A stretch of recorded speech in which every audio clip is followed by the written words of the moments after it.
The Kings failed to build off their big win over the Lightning by playing an undisciplined, mistake-filled game against the Jets. We'll break it all down, focus on the issues, and ask why is this happening and what the team's going to do about it. All that next in this edition of Locked On LA Kings. You are Locked On Kings, your daily podcast on the Los Angeles Kings, part of the Locked On Podcast Network, your team every day.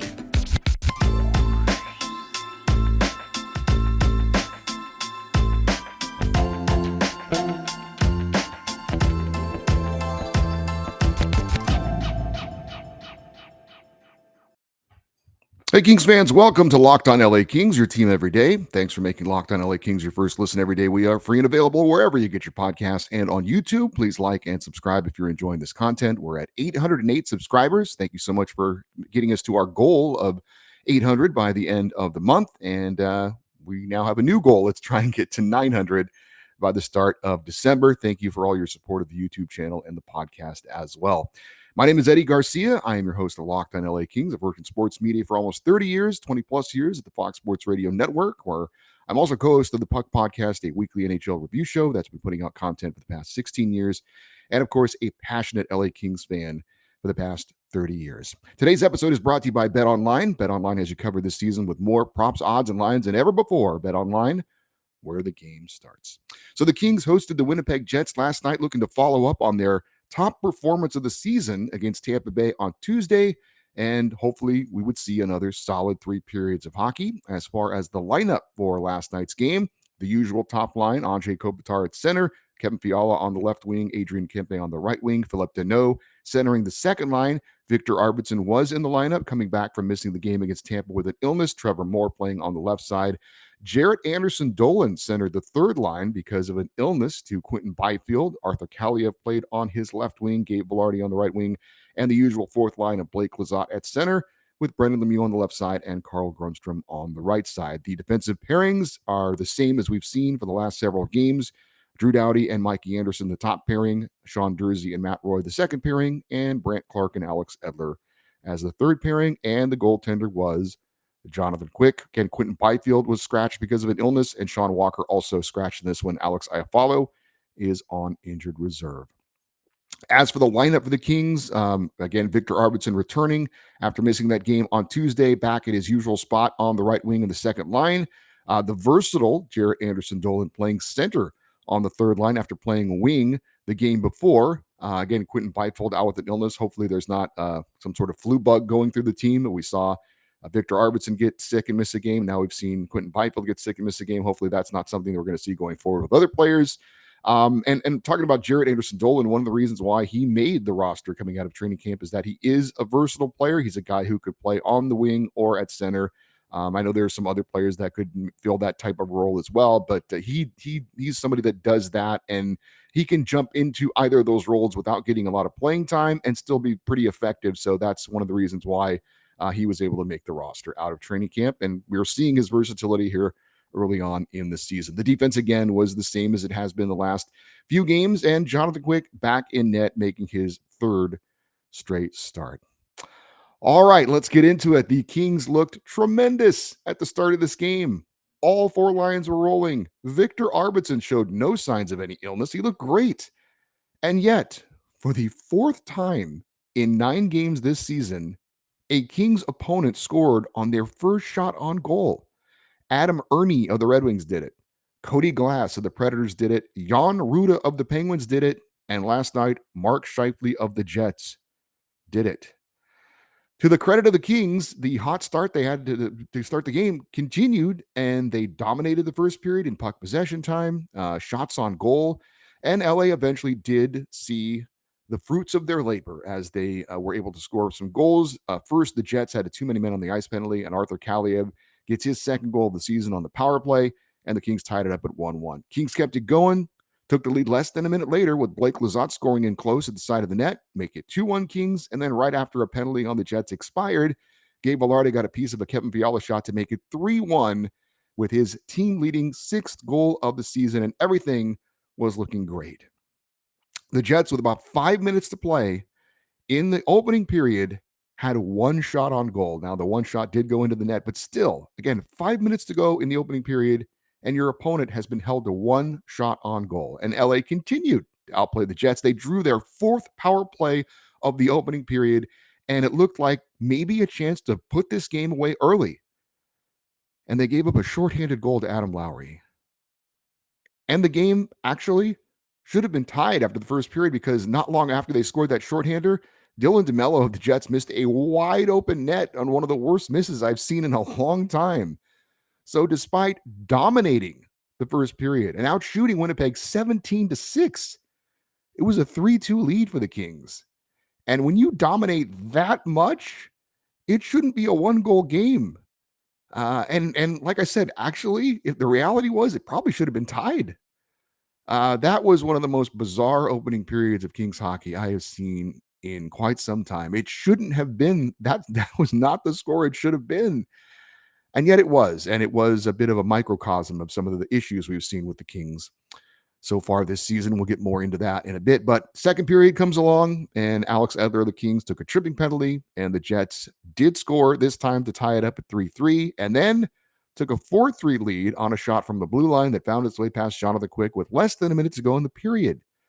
So the Kings, after a dominant first period, now finds themselves at home down a goal going into the third. In the third, LA, to their credit, would tie it up. Trevor Moore scoring a nice goal. But the Kings didn't get really much of a bump in momentum after getting that goal. And it looked like we might be headed to overtime, but the Jets took the lead on a deflected shot that went in past Jonathan Quick and then sealed it with an empty netter. Final score, Winnipeg 6, LA 4. Kings fall to 4-5 on the season and follow up their best game of the season, the win over Tampa Bay on Tuesday, with, well, not one of their best games of the season. Kings TV play-by-play man Alex Faust said during the broadcast that the game was entertaining, and I like Alex. I think he does a great job, and he has stepped in and done a good job for the great Bob Miller, following in those footsteps. But I say this respectfully, Alex, I disagree. I found not much entertaining about that game. Honestly, it was a lot like that game earlier this year against Minnesota, where the Kings won 7-6, and I was a mess watching that game. I was so stressed out, and I didn't enjoy watching this game.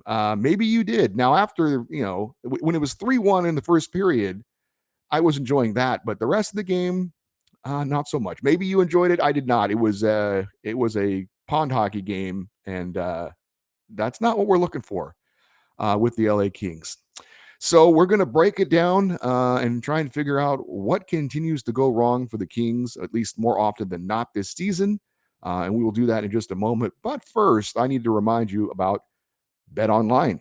BetOnline.net is your number one source for football betting this season. They give you all the info you could need. You can find all the latest player developments, team matchups, news podcasts, and in-depth articles and analysis on every game that you need to find. And as always, BetOnline remains your continued source for all your sports wagering information with live betting and up-to-the-minute scores for every sport out there. It is the fastest and easiest way to check in on all your favorite games and events, including the World Series, MMA, boxing, and golf. Head to betonline.net or use your mobile device to learn more. BetOnline, where the game starts. All right, so let's get into this one and start with our post-mortem on this loss to the Winnipeg Jets and look at the goals that were allowed. Jonathan Quick ended up allowing 5 goals on just 18 shots. We mentioned earlier, Winnipeg scored on its first shot of the game. And again, the 4th time this season that an opponent has scored on their first shot. And there have been a couple of times this season that was similar to last night's game where the Kings were clearly the better team. Against Pittsburgh was the same way. The Kings started great, and yet it seems like with LA, when they make a mistake, it ends up in the back of their net. So let's talk about the issue. So we mentioned that the Kings, let's start off with that first goal. It was a breakaway goal. And it started because of a Kings mistake, which is usually how the Kings allow goals. It's something that they've done wrong. I'm not trying to take away some credit to the opponent, but anyway, this first goal, you had LA Kings center Philip Deneau in the Kings zone, in the Winnipeg zone. He's at the blue line, and he makes a blind behind-the-back pass into the center of the ice. He was trying to get it to defenseman Sean Dursey. It deflected off the skate of Jets forward Mark Scheifele, who ended up with a breakaway, scored on a perfect shot in the upper right corner, glove side on Quick, and it's 1-0. Now, if you're going to make that blind backhand pass, you have to be 100% sure that it's going to connect. It's an unnecessary risk, and it cost the Kings. Winnipeg's Brendan Dillon later called for a tripping penalty. LA, holding a 3-1 lead, had a face-off in the Jets zone. Anze Kopitar won the face-off, and Gabe Velarde and Kevin Fiala were out hustled to the puck by a Jets player. Then Fiala and Adrian Kempe didn't hustle back on defense. That left Drew Doughty trying to defend on a 2-on-1 breakaway, and then Doughty didn't take away the pass, and it led to the shorthanded goal, that huge goal that made it 3-2. That was one of the worst goals the Kings have allowed this season because their best players were all involved in bad hockey. Gabe Velarde, Kevin Fiala, Adrian Kempe, Drew Doughty. All these guys failed on that play, all of them. That's just not acceptable. The third goal, the Kings were shorthanded after Alex Edler took a tripping call. Jets had a player at the right faceoff dot, and defenseman Sean Durzi went to him and left Pierre-Luc Dubois alone at the side of the net. Now, that left his defensive partner, Matt Roy, in a tough position. He was in the front of the net, and he had a player behind him, so he has to cover the back door, but he also has a player in front of him. So he basically kind of took away the middle ground, and that left Jonathan Quick one-on-one with Pierre-Luc Dubois, and he scored. So Durzi needs to recognize which player is more dangerous on the ice. Is it the player with the puck at the faceoff dot, or is it the guy standing at the doorstep? And if you're going to go to the player at the dot, you have to make sure he does not get the pass through to the player who's standing at the side of the net. The fourth goal, it was just a wrist shot from the point straight away, and it went through Brendan Lemieux, and Brant Clark kind of passed right in front of Jonathan Quick at the last second, so maybe that affected his vision of it a little bit. It beat Quick glove side, and you hate to see a shot from that far out go in regardless of the circumstances. After the Kings tied it, Winnipeg took the lead for good after LA failed to clear the puck out of their own end on multiple occasions. A shot from just inside the blue line towards the net was deflected in. Quick was probably a little bit too far out of his net. And then the Jets added an empty net goal. And that was after, by the way, Brendan Lemieux took a penalty to prevent LA the opportunity to pull the goalie and get a man advantage. Instead, they had to play 5-on-5 with no goalie, and they put it into the empty net, and that was that. And the Kings lose 6-4. So as you can see, and I'm not trying to take any credit away from the Winnipeg Jets, and certainly their goaltender, Connor Hellebuck, had a wonderful game. But it seems to me more often than not, it's the Kings' mistakes that are leading to the goals against. So it is correctable, but when are we going to start correcting it? We will discuss that in a minute. But I need to tell you real quick that the numbers don't lie. In the last decade, over 4 million people have chosen SimpliSafe Home Security to protect their home. You don't earn the trust of that many people without doing something right. SimpliSafe protects you with cutting-edge security technology powered by 24/7 professionals who monitor your home, and they'll call you the moment a threat is detected and dispatch police or first responders in an emergency, even if you're not home or can't be reached. SimpliSafe can also detect fires, floods, and other threats to your home. Customize the perfect system for your home in just a few minutes at simplisafe.com/lockedonnhl, and you can save 20% on your SimpliSafe security system when you sign up for an interactive monitoring plan. And again, get your first month free. Visit simplisafe.com/lockedonnhl to learn more. There is no safe like SimpliSafe. So clearly this was a frustrating game for all involved, players, coaches, and fans. And obviously LA did not build off their best win of the season over Tampa Bay with another solid game like we all hoped they would. You could make the argument that LA was the better team, that they played harder. But like I said, the mistakes that they make seem to lead directly to good scoring chances for the opponent. And the Jets didn't have a lot of shots on goal, but the shots they did have were dangerous shots for the most part. The Kings outshot the Jets 44-19. The Kings have scored the second most goals in the NHL, 32 on the season.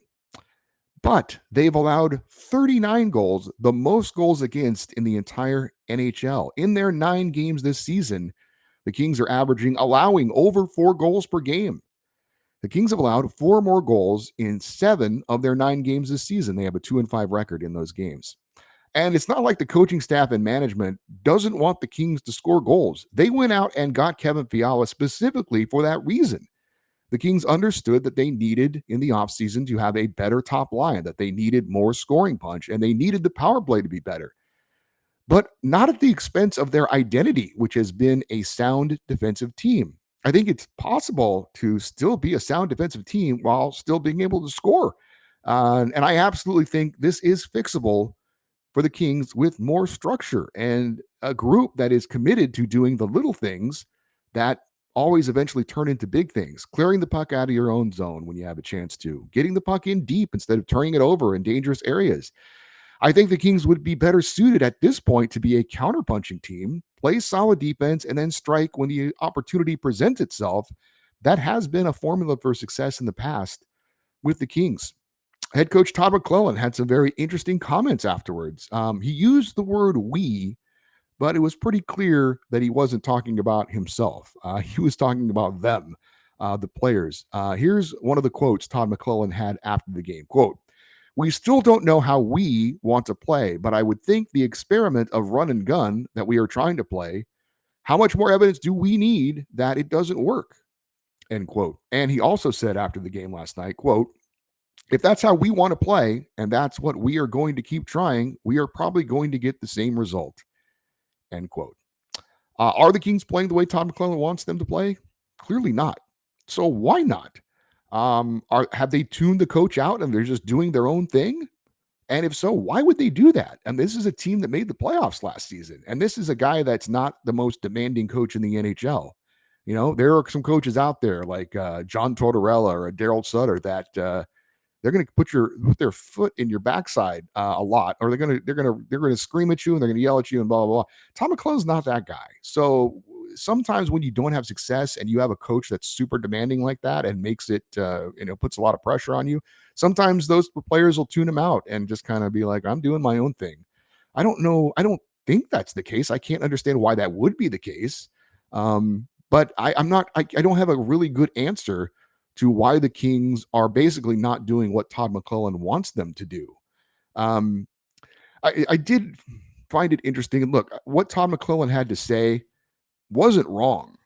I mean, ultimately, the coach can only tell the players what to do. He can't do it for them. It's ultimately it is on the players to do it. And I don't want to dissect word for word and a lot of the things that coaches say after a game, but I mean, you do have to listen to what the coach is saying and try and figure out what the messages are. And it seems to me that Todd McClellan is basically saying, we're telling them what to do and they're not doing it. And I don't know that that's really the message that I would want the coach to say, even though it may be 100% true. I think what I would have preferred to hear Todd McClellan say after that game was, we know the right way to play hockey. We did it last year. And yeah, we've got some new guys in this group, but we know how we're going to play. We're going to keep hammering away at what the right way is to play until we finally get it corrected. I don't know. That's kind of more of what I would have liked to have heard him say rather than they know what to do and they're not doing it. So, and again, it is on the players. They have to do it. They're the ones who are on the ice. You can tell them a million times, get the puck in deep. Don't make the fancy play when the easy play is probably what's required, and things like that.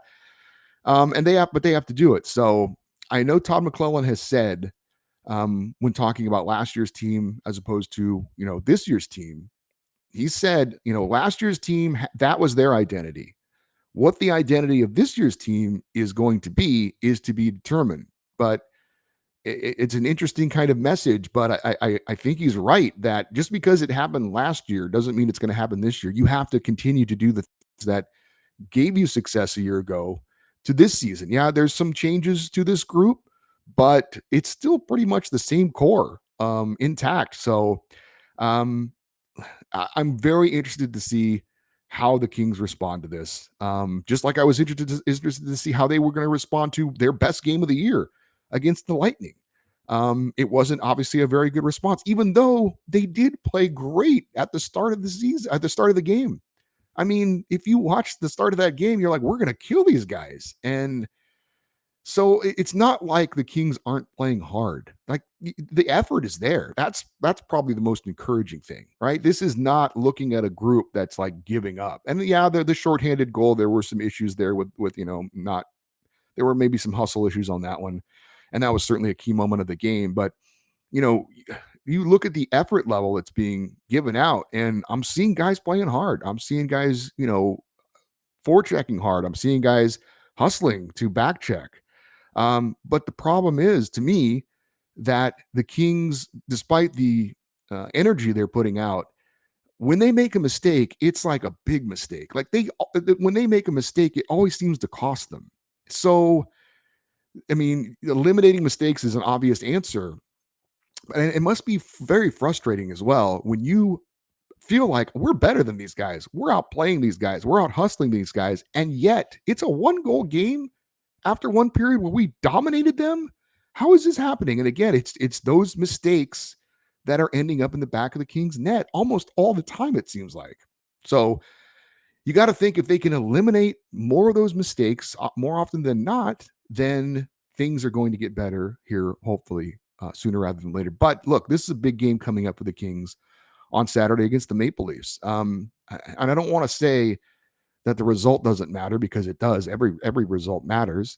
But I want to see them just play a better structured game. I want to see them playing a smarter game, but keep playing with the intensity, keep playing with the number of shots you're putting on goal, keep playing with, the amount of energy that you're playing with.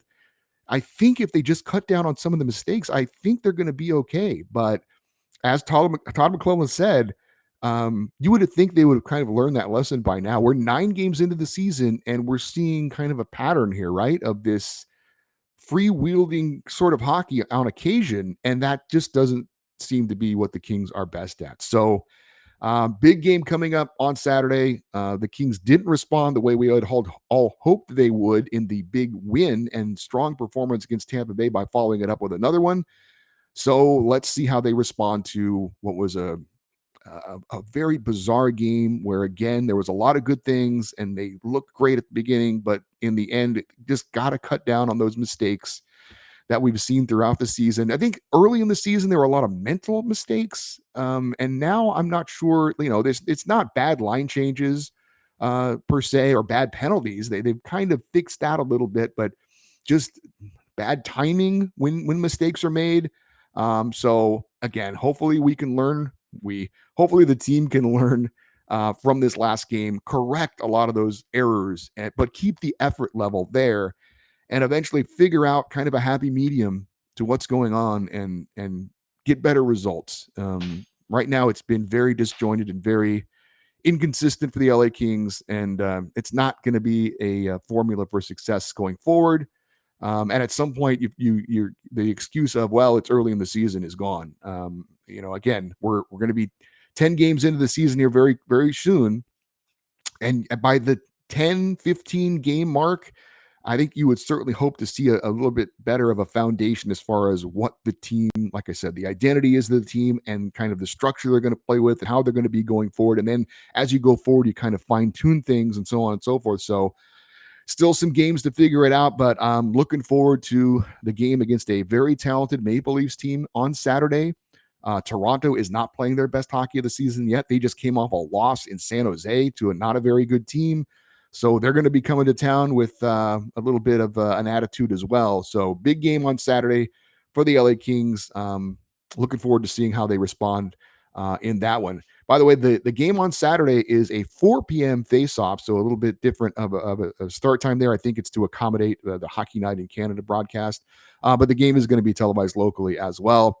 So again, see how the Kings respond in this one against Toronto. Hopefully, regardless of the result, we see just at least a much more structured effort from the Kings and not a lot of mistakes that end up in the back of the net. If the other team scores, have it be because they, made a hardworking play or give them credit for what they did, not, the Kings giving up something and the other team taking advantage of it. So coming up on Monday's show, we're going to talk about the Toronto game, and then we're going to preview their game that is on Monday against the St. Louis Blues as well. And that is on the road as the Kings start a mini 3-game road trip coming up. All right. Any questions you guys have, you know the email address. If you don't, it is lockedoneddie@gmail.com. EDDIE, lockedoneddie@gmail.com. Any questions, any comments, welcome them as always. And we read them throughout the shows during the week. We invite you to follow us on Twitter, where we are at Locked On LA Kings. And we have the Instagram page as well, which is at Locked On LA Kings. I do want to let you know, if you care, I will be out at the game against the Maple Leafs on Saturday. And if you follow us on Twitter, I'll certainly give a shout out there. And if any of the listeners want to meet up and say hi, I am more than happy to do that, and always like to meet you guys that are supporting the show and are my fellow Kings fans out there. So again, we'll be back on Monday to recap the game against the Maple Leafs on Saturday, and then preview the St. Louis game coming up on Monday as well. As always, thank you so much for supporting Locked On LA Kings. Hopefully, we'll have some more fun things to talk about going forward. But thanks for making Locked On LA Kings your first listen. For your second listen, check out Locked On Sports Today. From the games that matter the most to the biggest stories in sports, go beyond the scoreboard and behind the scenes with local experts and insights that only Locked On can provide. Locked On Sports Today, available on the app, YouTube, and wherever you get your podcast. Once again, thank you for listening and watching Locked On LA Kings. I'm Eddie Garcia. Have a great weekend. And as always, go Kings go.